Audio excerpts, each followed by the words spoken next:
A quick note before we get into the episode. Oversharing is a podcast for entertainment purposes only. It is not a medical podcast and does not constitute medical or psychological advice. Always seek the advice of your physician or mental health professional. Hello and welcome back to Oversharing. I'm Jordana Abraham. And I am Dr. Naomi Bernstein. How is it going? How are you? It's going good. Your hair looks beautiful, nice and shiny and straight. Thank you. I definitely did not do it. I've been thinking about getting a blowout, like especially when I have a lot of recordings or things going on that week, on like a regular cadence, because I've been thinking about it and I really hate doing my hair. It's like my least favorite. And not only do I hate doing it, but I'm also really bad at it. Right. So like the front will look good, but then the back is like a frizzy, curly mess. How do you do it? Like, what do you do when you do it yourself? I use that like the turny blow dryer brush thing. Okay. And that doesn't work out well. You know, I know. I think it's a combination of like I have really bad hand-eye coordination. Mm-hmm. So I can't I've always known that about you. Yes, you have, ever since you threw the softball at me when I was like 6 and hit me right in the face because I didn't catch it. No, but that does translate to like, you know, you have to like sort of have a sense of where like the back of your head is. Yeah, and you have to twist and pull. Like whenever I see hairdressers doing the like twisting and pulling, and I'm always very impressed. It's a real skill and takes practice, I think, too. It does. And I'm just kind of like, listen, part of me is like, I'm 36 years old now. I should have figured this out by now. Right. If I haven't figured it out, that's seriously, it's I was not like, happening. I think when I was younger, I'm like, I just need to take some time and like really figure it out and really get in there. Yeah. And now I just turned 36 and I'm kind of like, if I was going to be able to do it, I think I would have done it by now. This is my least favorite thing that I do. Yeah. It always turns out terribly. Maybe like I get a few good strands in the front, which is like passable for work recordings. I do multiple video recordings a week.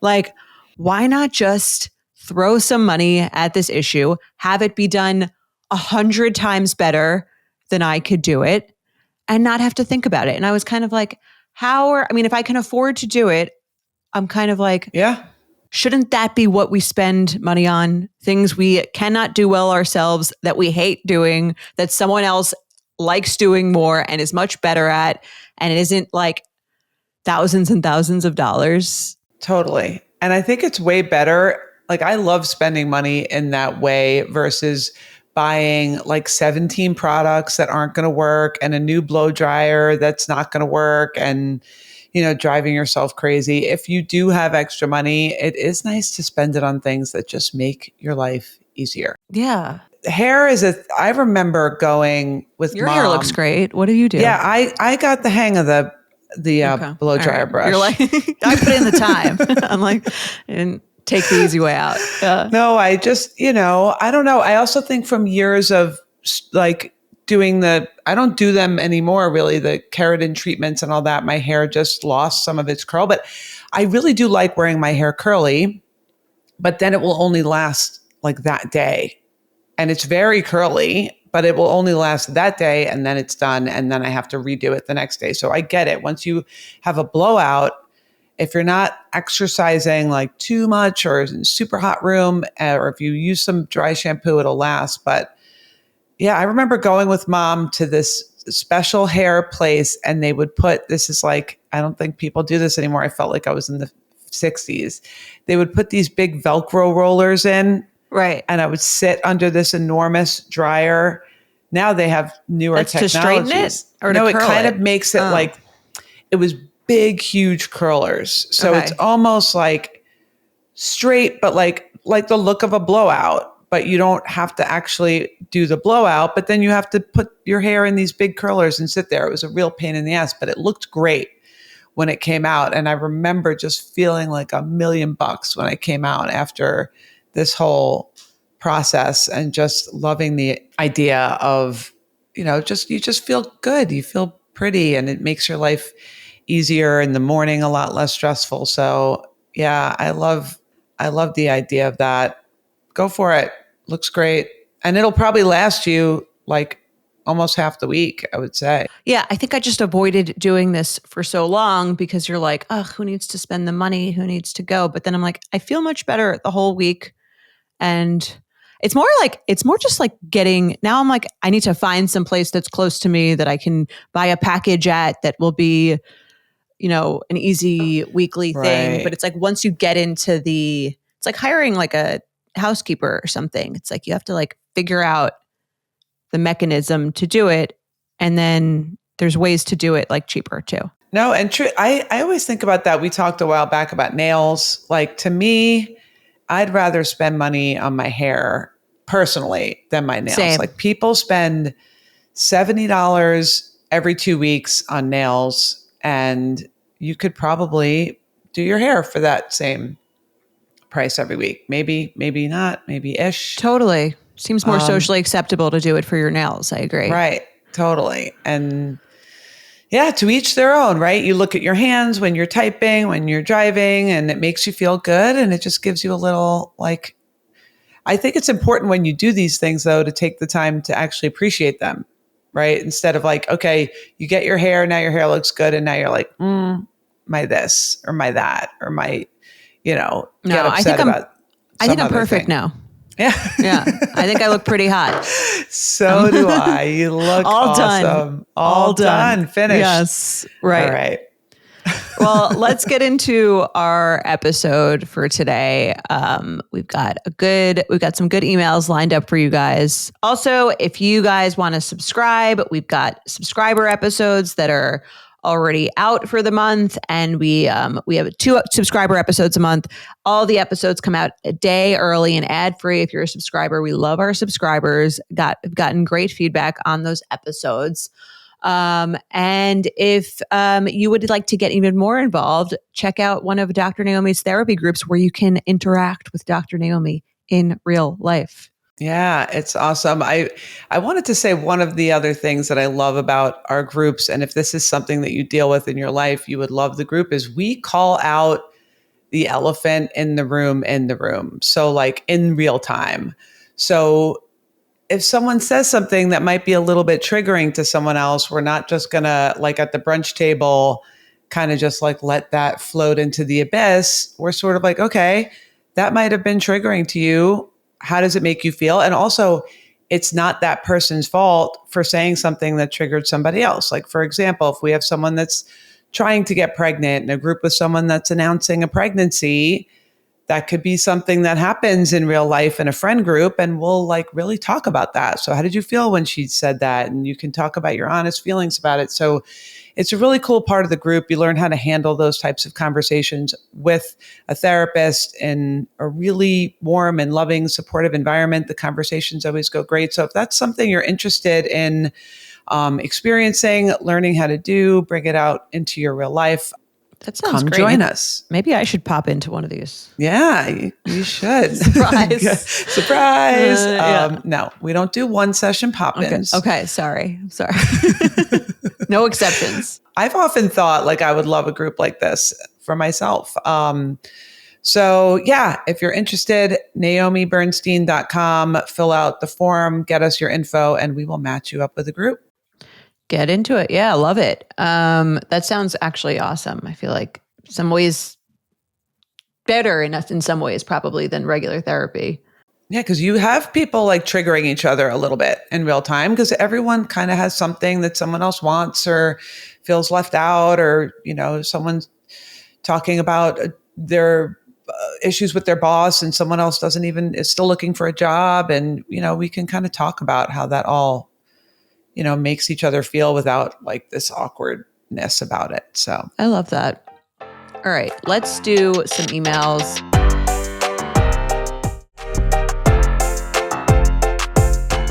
Let's start out with the overshare. I'll read it. All right. Hi, Jordana and Dr. Naomi. I love the podcast. I need your advice on how to handle a recurring theme in my friendships. I've always been the one to bring people together, planning get-togethers, initiating texts, and generally keeping connections alive. I have this role in my close friend group, more casual friends, and even my family. I've often seen this organizer energy as my superpower. If I want to make something happen, I will. But since becoming a new mom, my social life has slowed down and I've gotten busier with other things. Now I feel like I don't hear much from my friends unless I reach out first, and I wish people would take the lead sometimes. A recent example, I met another mom at an event a few months ago and we had a lot in common. We would text, went for a walk, and even hung out with our husbands and kids. But since then, the momentum has fizzled. I suggested hanging out again, but nothing came of it. She follows me on social media and has told me she wants more friends, but I feel like I'm the one pushing things forward. So my question is, how do I find a balance between being proactive in friendships and not feeling like the default planner? Am I expecting too much, or should I step back and see who makes the effort? Signed, hoping someone else takes the wheel. Yeah, for real. I think this is a really common issue in this feeling of like, on the one hand, what's the big deal? If I feel like hanging out, then say, hey, you want to hang out? People get busy, give them the benefit of the doubt. Maybe they're just, you caught them at a moment or, a little bit of a busy. I think we all have these like busy spurts and then it kind of chills out a little and then a busy spurt and then it chills out. And so if you catch someone in a busy spurt, they might not respond or react or, kind of make the effort in that moment. But if you reached out at another time, it might work. So on the one hand, sure, you want to hang out, reach out. I get the flip side of it doesn't feel good. And it sounds like this is a bigger picture in her whole life. It doesn't feel good to always feel like you're the one initiating with friends. Feeling like you want it more, or you're like chasing people, or you're, if you didn't do this, then nothing would happen. Right. Yeah. Right. I will speak for the other side because I think I'm a person who is usually like down for plans, but is not really initiating them. And I don't think that's personal to anyone that I'm around or hanging out with or not. It's just like I enjoy being alone a lot. I enjoy like kind of doing nothing a lot. Mm-hmm. And so I think I'd have to be like really bored or like, not that it's like, I don't like hanging out with people, but it's just like, it takes effort to like ask someone to hang out. And then we have to pick a restaurant. And then we have to spend, we go to dinner, we spend money, we do like I get dressed up. I have to do my hair, which I hate doing. Yeah. And I do think for a lot, it's less about it's personal and more about just someone's own threshold for like how badly they want plans. And some people, especially extroverts, it sounds like this person might be one. Right. Really thrive and get energized from doing that. I think we have the tendency to assume everyone else does. And if they're not hanging out with us, they're hanging out with other people. Right. When sometimes they're just like their threshold for how badly they want any plans in general is just lower than yours. And so you enjoy this activity, not that they don't enjoy it, but like it's more of a mental hump for them to get over. And so they're going to, like, it's going to take more for to get them to reach out. Right. And they might appreciate like the push, not that that's what's bothering her. Like they think they don't, maybe if you think, oh, they're annoyed, they don't really want to hang out with me or I'm, being pushy. Some people like you maybe appreciate someone being like, hey, want to get dinner next Thursday night? And then you're kind of like, okay, great. I'm being kind of pulled out to do this thing. The hard part, and this is very hard when you have kids and stuff, like I really would, sometimes I'm just in the mood to hang out with people. And then I want to hang out with them like right then. Right. I think what happens for a lot of people is like they're hesitant to make a plan because when they're making the plan, they're in the mood to socialize, but they're not actually socializing. They're just making a plan to socialize. And then by the time the plan rolls around, maybe you're not in the mood. Right. And now you like have the plan. Yeah. That's why there's that whole canceled plans, like meme culture of like nothing feels better than a canceled plan, which I think we all relate to. Is like, if you're not in the mood to go, if someone else cancels on you, that's amazing because you didn't have to cancel, but you didn't really want to go. Right. Right. Totally. So I love all the planners out there. Like I'm like you. I'm not really a planner. I'm not going to jump ahead of it, but I would totally appreciate. Right. I'm down. Friend, I am so down. Yes, I'm happy. Text me, ask me to hang. It'll force me to like make all the arrangements, blow out my hair, do all the things. and have a great time once you get there. So I guess maybe the conclusion is, if you like making the effort and you like hanging out, do it. I wouldn't not do it because you feel like you're pestering this person, or that somehow it means that they don't like you or they don't want to hang out with you. That being said, if that is a concern and you want to back off a little bit, I don't think it's terrible to back off, see what happens. And if you don't end up seeing people again, or this particular person again, then you have that data point to be like, okay, is this a friendship that I'm willing to take this role in? Like, it gives you the information of, yes, I'm going to have to do this. Right now, you don't know. Maybe if you really backed off, they would pick up the slack. You don't know yet. Yeah.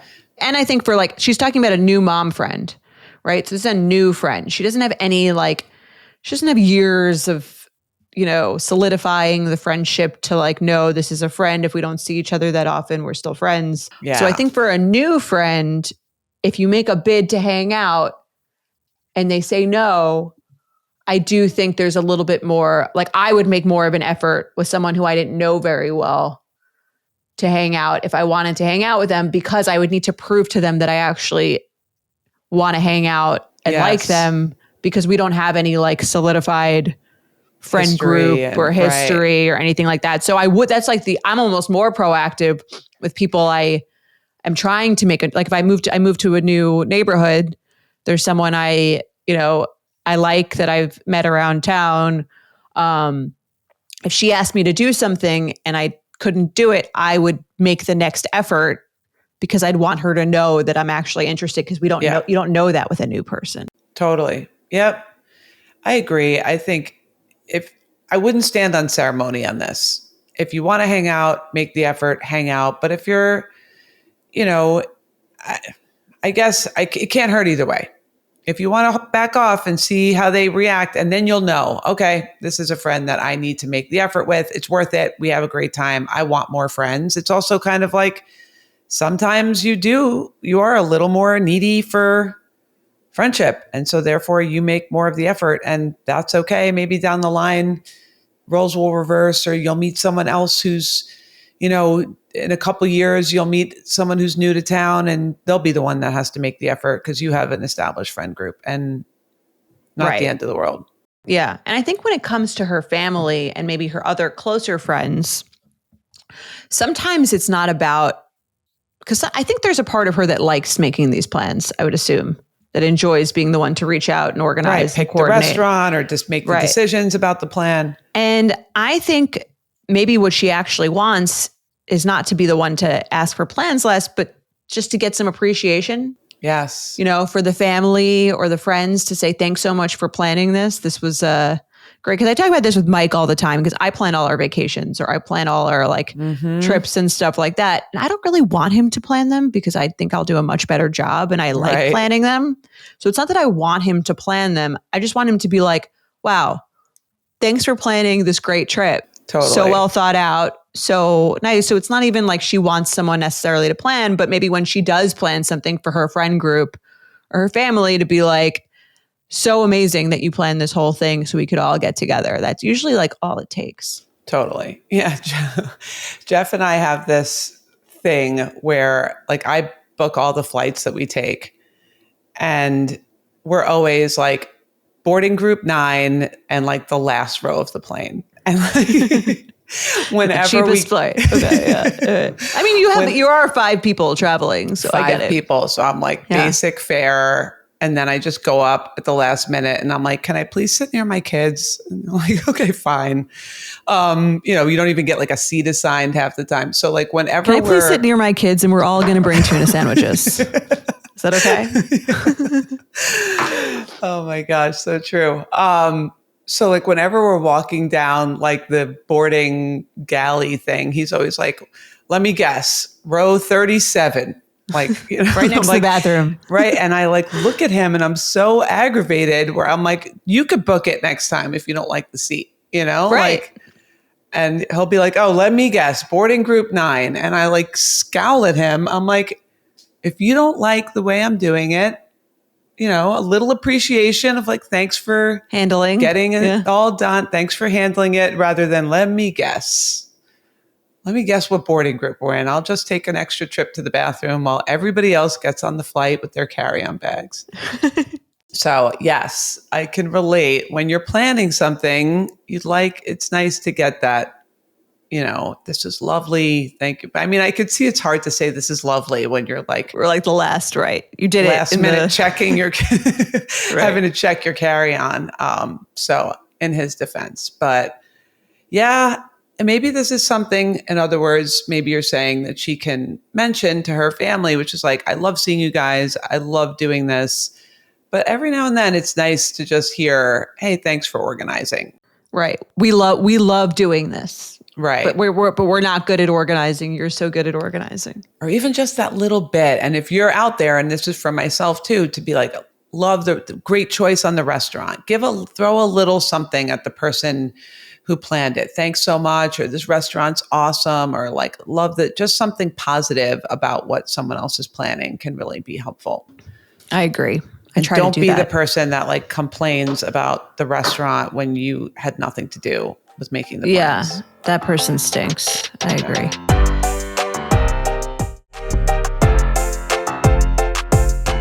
All right, let's do a Betchicist. Do you want to read this one? I will read this. Hi, Jordana and Dr. Naomi. First off, love the pod. I look forward to it every week and really appreciate your thoughtful takes on issues that feel both personal and universal. You strike the perfect balance between empathy and accountability. And I need that energy for this Betchicist ethical dilemma I experienced today in a workout class. Ooh. So here's what happened. Yeah, I like this one. The class was a Legree Pilates class in New York City. These classes, spots on the megaformers are limited and usually snapped up quickly, especially for early morning sessions. They're notoriously on the expensive side, competitive to book, definitely effective if properly adhered to, and very much a group workout experience. I managed to get a spot, and unfortunately, so did the girl on the machine right next to me. From the very beginning of class, she was completely doing her own thing. I'm not talking about modifications for mobility, injury, or pregnancy, which the instructor offered frequently and which I would never ever question or fault someone for. I mean, she was literally doing bicep curls during our leg series. Poorly, I might add, as someone who's trained in Pilates myself. At one point, the instructor came over to try to cue her when it looked like she was going to do the same move as the rest of the class. And the girl straight up said, "No, I'm only focusing on arms and abs today," and just kept doing her own circuit. The instructor kind of gave up after that, understandably, I guess, but I could not get past how distracting and disrespectful this felt.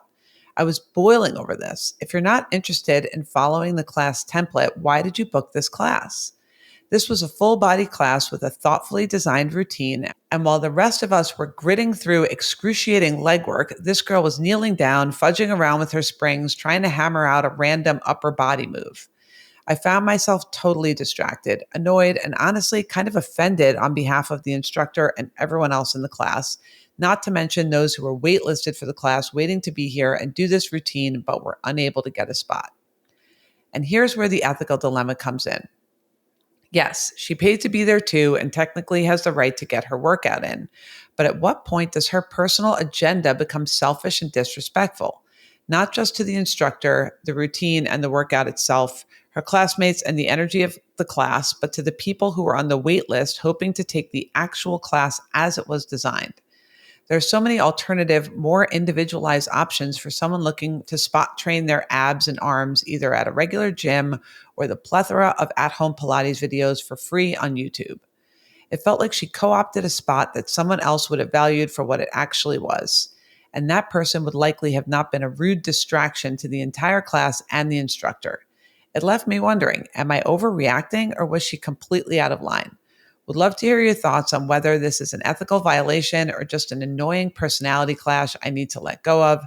Thanks for all you do. Pilates Police Betch. Okay.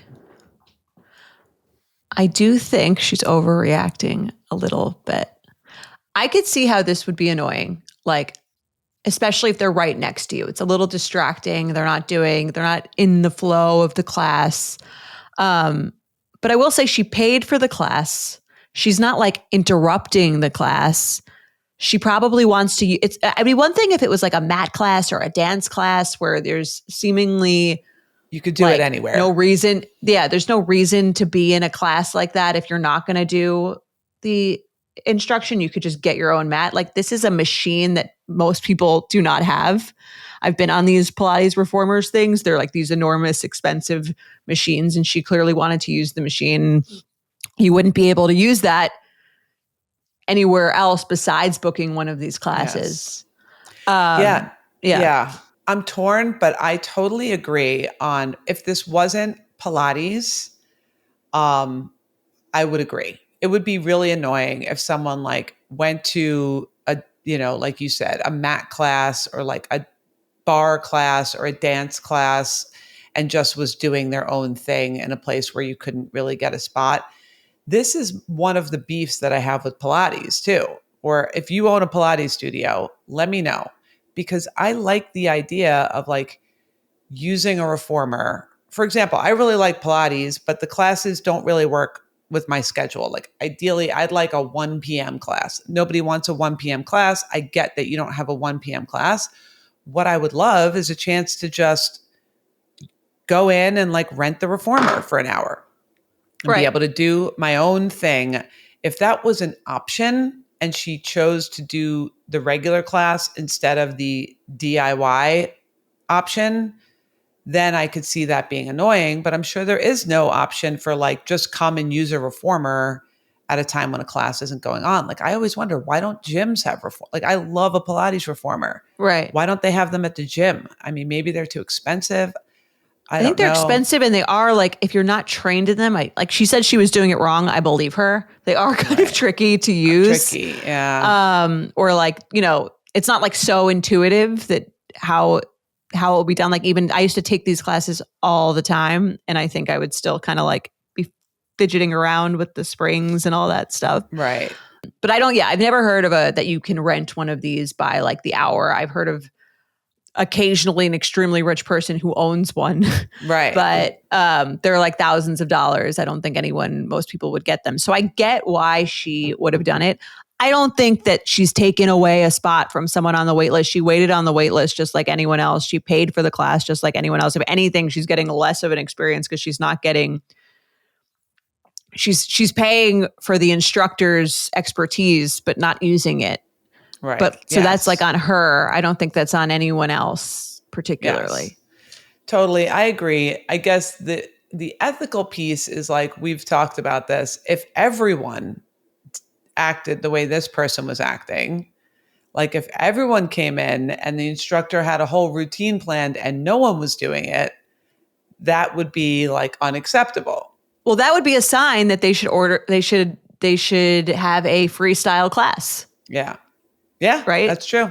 They could just say, hey, here's a class, come in. The instructor will walk around, make sure you're doing everything properly and you're not going to hurt yourself. And it's like a freestyle class. Right. I mean, what I would have done if I were this girl is I would have told the instructor, I wouldn't just pretend I was taking the classes and then not. I would go up to the instructor in the beginning of class and be like, hey, maybe you can put me on the end of the class because like, I really don't want to do my, I guess it was legs. She's doing abs. I really don't want to do my legs. I like have this leg injury and I don't want to do constant modifications. I'm just going to do my own thing. Just want to let you know so you don't have to come over and offer me modifications. Right. I will also say this. I've done Legree one time. It is really, really, really hard. Have you ever done Legree? Is that like, I've done SLT and I've done solid core. Is that what it's called?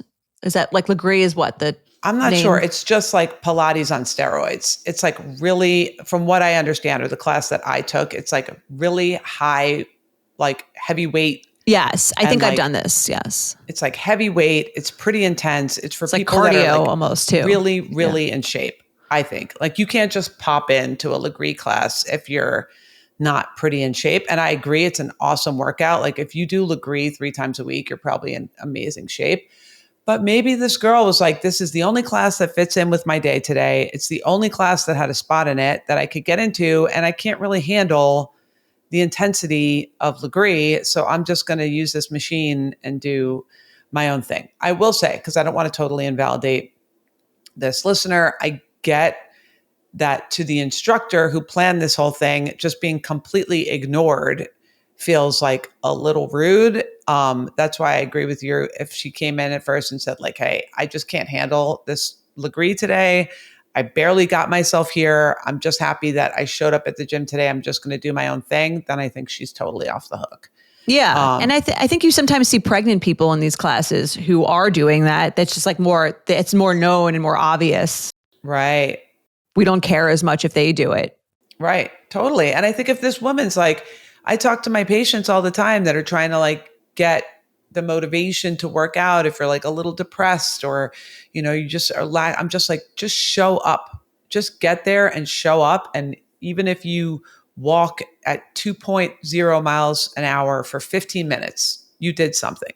So if we give this woman the benefit of the doubt, maybe her tone to the instructor was rude. Maybe that was part of it. I think if she would have explained herself, right, it might feel better, but maybe she was just getting herself there and couldn't handle the intensity of this workout. Because I did Legree and I was like, wow, I admire all the people in this room. This is really hard. So, yeah, I kind of get it because it's Pilates and you need a reformer. Other than that, yeah, I would agree.